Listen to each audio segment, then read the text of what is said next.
Hello everyone, welcome to the exam time. आज है हमारा इकोनॉमिक्स का लेक्चर नंबर सेकंड और इस लेक्चर के अंदर मैं आपके साथ डिस्कस करूंगा प्रोडक्शन पॉसिबिलिटी फ्रंट आयर, जिसे हम प्रोडक्शन पॉसिबिलिटी कर्व भी बोलते हैं।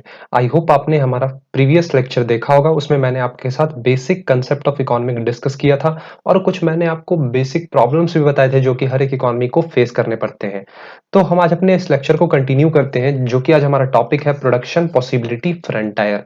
तो डिटेल में जाने से पहले मैं आपको कुछ पॉइंट्स बता देता हूं कि प्रोडक्शन पॉसिबिलिटी फ्रंटायर को हम प्रोडक्शन पॉसिबिलिटी कर्व भी बोलते हैं, साथ ही साथ इसे हम प्रोडक्शन पॉसिबिलिटी बाउंड्री भी बोलते हैं, और एक इसका नाम है जो कि है ट्रांसफॉर्मेशन कर्व। तो ये कुछ इसके बेसिक नेम्स है जो कि आपको याद रखने हैं। हो सकता है आपसे कहीं ना कहीं इन सारे पॉइंट से क्वेश्चंस पूछ लिए जाए। तो सबसे पहले हम समझेंगे प्रोडक्शन पॉसिबिलिटी कर्व होता क्या है। देखो, production possibility frontier is a curve, ये एक कर्व है which depicts all possible combinations of a two goods which can be produced with the given resources and technology in an economy। Production possibility frontier जो कि एक curve है, ये दो goods के जितने भी पॉसिबल कॉम्बिनेशन बन सकते हैं जिसको आप अपने गिवन रिसोर्स और गिवन टेक्नोलॉजी से प्रोड्यूस कर सकते हो, प्रोडक्शन जिसका आप कर सकते हो, उसको रिप्रेजेंट किया जाता है प्रोडक्शन पॉसिबिलिटी कर्व पे या प्रोडक्शन पॉसिबिलिटी फ्रंटायर पे। जैसे कि मैं एग्जांपल के तौर पे आपको एक बात बताता हूं। आपके पास आपको प्रोड्यूस करने हैं ब्रेड और बिस्किट। ब्रेड और बिस्किट दो प्रोडक्ट आपको प्रोड्यूस करने हैं, और आपके पास जो रिसोर्सेस है, टेक्नोलॉजी है, वो कुछ यूनिट्स में है। जैसे कि हम कह सकते हैं अप्रोक्स, मान लो कुछ भी आप मान सकते हो। तो आप ये जो दो गुड्स है, जैसे हम बोल सकते हैं हमने प्रोड्यूस किया एक यूनिट ब्रेड और दो यूनिट बिस्किट, ठीक है। और फिर हम दूसरा कॉम्बिनेशन जो हमने बनाया, वो हमने बनाया दो ब्रेड और एक बिस्किट। तो ये क्या है, कॉम्बिनेशंस है। ये जो देख रहे हो ना आप, ये कॉम्बिनेशंस है कि आप एक ब्रेड के यूनिट को प्रोड्यूस कर रहे हो, दूसरे आप बिस्किट के यूनिट को प्रोड्यूस कर रहे हो, मतलब दो यूनिट आप बिस्किट प्रोड्यूस कर रहे हो। और आप अपने गिवन रिसोर्सेस, आपके पास जितने भी रिसोर्सेस हैं और जो टेक्नोलॉजी है उसके साथ, तो ये सारे जो कॉम्बिनेशंस हैं, ये कॉम्बिनेशंस जो देख रहे हो ना, इसी को हम प्रोडक्शन पॉसिबिलिटी फ्रंटायर पे रिप्रेजेंट करते हैं। ये आप ग्राफ देख रहे हो, ये पीपीएफ प्रोडक्शन पॉसिबिलिटी फ्रंटायर, इसी पे ये गुड्स के पॉसिबल कॉम्बिनेशंस को रिप्रेजेंट किए गए हैं। तो इसे हम आगे भी समझेंगे आपके साथ। अब देखो, प्रोडक्शन पॉसिबिलिटी फ्रंटायर को हम production possibility curve, production possibility frontier और प्रोडक्शन पॉसिबिलिटी बाउंड्री भी बोलते हैं, साथ ही साथ एक इंपॉर्टेंट की ट्रांसफॉर्मेशन कर्व भी हम बोलते हैं। अब जो देखो, जो हमारा पीपी कर्व है, जिसे आप पीपीसी भी बोलते हो, प्रोडक्शन पॉसिबिलिटी कर्व, इसके अंदर कुछ बेसिक एजम्पशंस होते हैं। जैसे कि पहला एजम्पशन जो है हमारा, जो हमारे पास रिसोर्स है इकोनॉमी में वो फिक्स्ड है, लिमिटेड है, ठीक है। दूसरा जो हमारा एजम्पशन है कि टेक्नोलॉजी जो है वो अनचेंज्ड है, जो दिया गया है वो चेंज नहीं होना है उसे। थर्ड, जो रिसोर्सेस आर एफिशिएंट और फुल्ली एम्प्लॉयड, मतलब हम उसे फुल्ली तरीके से, मतलब फुल उसका हम यूज करेंगे। Fourth, all the resources are not equally efficient in production of all goods, जितने भी रिसोर्सेस हैं हमारे पास, वो हर एक टाइप के गुड्स को प्रोड्यूस करने में एफिशिएंट नहीं है। तो ये कुछ बेसिक चार एजम्पशंस हैं। तो अब आप इस ग्राफ को देखो, इस साइड देखना, ये हमारा वाई एक्सिस है और ये हमारा एक्स एक्सिस है। जो इधर आउटपुट आउटपुट ऑफ शुगर है, ये हमारा X, output of pizza Y है। यहाँ पे हमने दो गुड्स को ले रखा है। अब इसके अंदर यहाँ पे कुछ पॉइंट्स हैं। जैसे कि देखो, सबसे पहले देखो जो भी पॉइंट्स ग्राफ के लाइन पे हैं, ये देख रहे हो, A point, B point, C point है। इसका मतलब क्या है कि आपने जो भी गुड्स के कॉम्बिनेशन बनाए, आपके रिसोर्सेस को आपने बहुत ही अच्छे तरीके से यूज किया है, आपने उसे फुल्ली यूज किया है, फुल एम्प्लॉय किया है। और जो ये आप जो देख रहे हो दो पॉइंट, डी पॉइंट और ई पॉइंट, ये दोनों पॉइंट जो है ग्राफ के अंदर वाले पॉइंट, इसका मतलब क्या है, जो आपने ये दो गुड्स के कॉम्बिनेशन बनाए हैं, इसके वजह से आपका रिसोर्सेस फुल्ली यूटिलाइज नहीं हो पाया है, क्योंकि ये ग्राफ के अंदर है, यहाँ पे अंडर यूटिलाइजेशन हो रहा है, ठीक।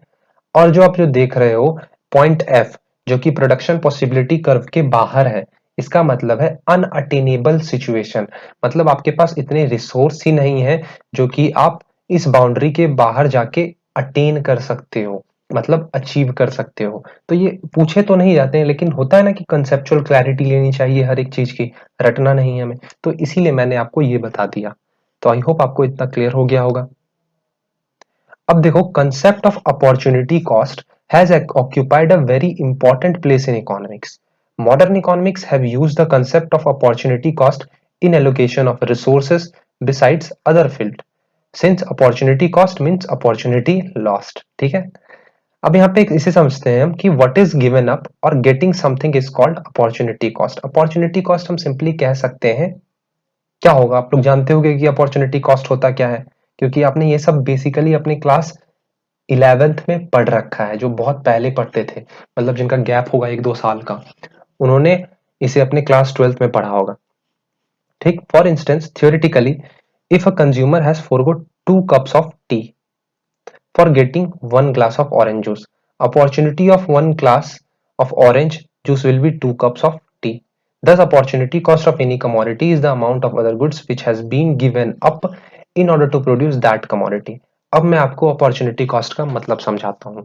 जैसे कि यहाँ पे एग्जाम्पल दिया गया है कि एक कंज्यूमर ने 2 कप चाय का 2 कप छोड़ दिया, किस चीज के लिए, ऑरेंज जूस जो है उसके 1 ग्लास के लिए। ठीक है, तो क्या है, नेक्स्ट बेस्ट ऑल्टरनेटिव फोरगॉन। तो alternatively opportunity cost of a given activity is the value of next best activity. मतलब किसी आप अपने दूसरे गुड्स को प्रोड्यूस करने के लिए किसी और गुड्स को आपने सेक्रीफाइस किया, छोड़ दिया, वो होता है हमारा मार्जिनल अपॉर्चुनिटी कॉस्ट। क्या है, ये एक एडिशन है। ठीक, it is an addition to a cost in term of a number of units of a commodity sacrifice to produce one additional unit of another commodity. तो आपको सिंपली इतना याद रखना है, किसी एक कमोडिटी को आपने प्रोड्यूस करने के लिए आपने दूसरे कमोडिटी को जो सेक्रीफाइस किया, वो होता है हमारा अपॉर्चुनिटी कॉस्ट। ठीक, अब आता है यहाँ पे marginal rate of transformation. Marginal rate of transformation is the ratio of number of units of a good sacrifice to produce one additional unit of another commodity. Same है, तो कंफ्यूज नहीं करना दोनों टर्म में। अब यहाँ पे दिया हुआ है एमआरटी एक्स और वाई, फॉर्मूला है, पूछा तो नहीं जाता है लेकिन देख लेते हैं। Amounts of goods Y sacrificed upon में amounts of goods X gained. मतलब आपने एक गुड्स को सेक्रीफाइस जो किया है, गुड वाई को आपने जो सेक्रीफाइस किया है, उसके बदले आपने गुड एक्स का कितना यूनिट गेन किया, डेल्टा यूनिट सेक्रीफाइस और delta Y, delta unit gained. दो गुड्स हैं आपके पास, गुड्स एक्स और गुड वाई, दो गुड्स हैं। ये जो साइन देख रहे हो ना, ये वाला ऐसा, इसका मतलब होता है डेल्टा, चेंज इन डेल्टा कहो कुछ भी। तो आपने गुड्स वाई को सेक्रीफाइस किया अपॉन में गुड वाई को कितना गेन किया, कितने गुड वाई को आपने सेक्रीफाइस किया और कितने गुड एक्स को आपने गेन किया, ये क्या होता है, एमआरटी। ठीक, या मार्जिनल अपॉर्चुनिटी कॉस्ट, कुछ भी कहो। तो आई होप आपको इतना क्लियर हुआ होगा।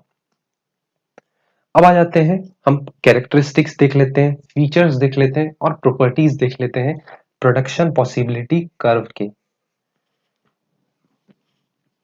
देखो, सबसे पहले ये समझो, मैंने आपको ग्राफ के थ्रू ऊपर में बताया था, ये जो देख रहे हो ना प्रोडक्शन पॉसिबिलिटी कर्व, क्या है, डाउनवर्ड स्लोपिंग है, नीचे की तरफ मूव कर रहा है। तो सबसे पहला जो हमारा फीचर है कि production possibility curve is a downward sloping. The downward slope of PPC means that if the country wants to produce more of one good, it has to sacrifice or it has to produce less quantity of other goods। मतलब इसके कहने का है कि अगर कोई भी economy या कोई भी व्यक्ति अगर किसी एक गुड्स को ज्यादा प्रोड्यूस करना चाहता है, तो वो जाहिर सी बात है वो दूसरे गुड्स के कुछ यूनिट्स को सेक्रीफाइस करेगा या कम प्रोड्यूस करेगा।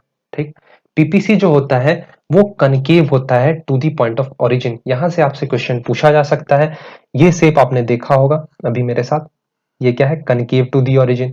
अगर शेप ऐसा रहे तो कन्वेक्स टू दी ओरिजिन। ठीक, तो पीपीसी का जो शेप होता है वो कनकेव शेप होता है। चाहो तो ये देख सकते हो, वो मैंने आपको बताया था, डेल्टा यूनिट सेक्रीफाइस अपॉन में delta unit gained, amounts of goods Y कितना आपने सेक्रीफाइस किया और गुड एक्स का आपने कितना गेन किया।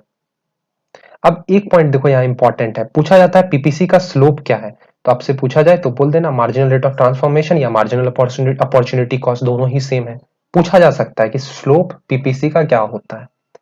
अब आप चाहो तो ये देख सकते हो, MOC decreasing, marginal opportunity cost decrease करता है।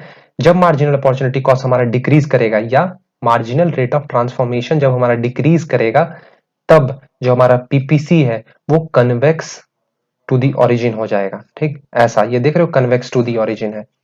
अभी हम जानते हैं कि हमारा जो पीपीसी है वो कनकेव टू दी ओरिजिन रहता है, किसकी वजह से?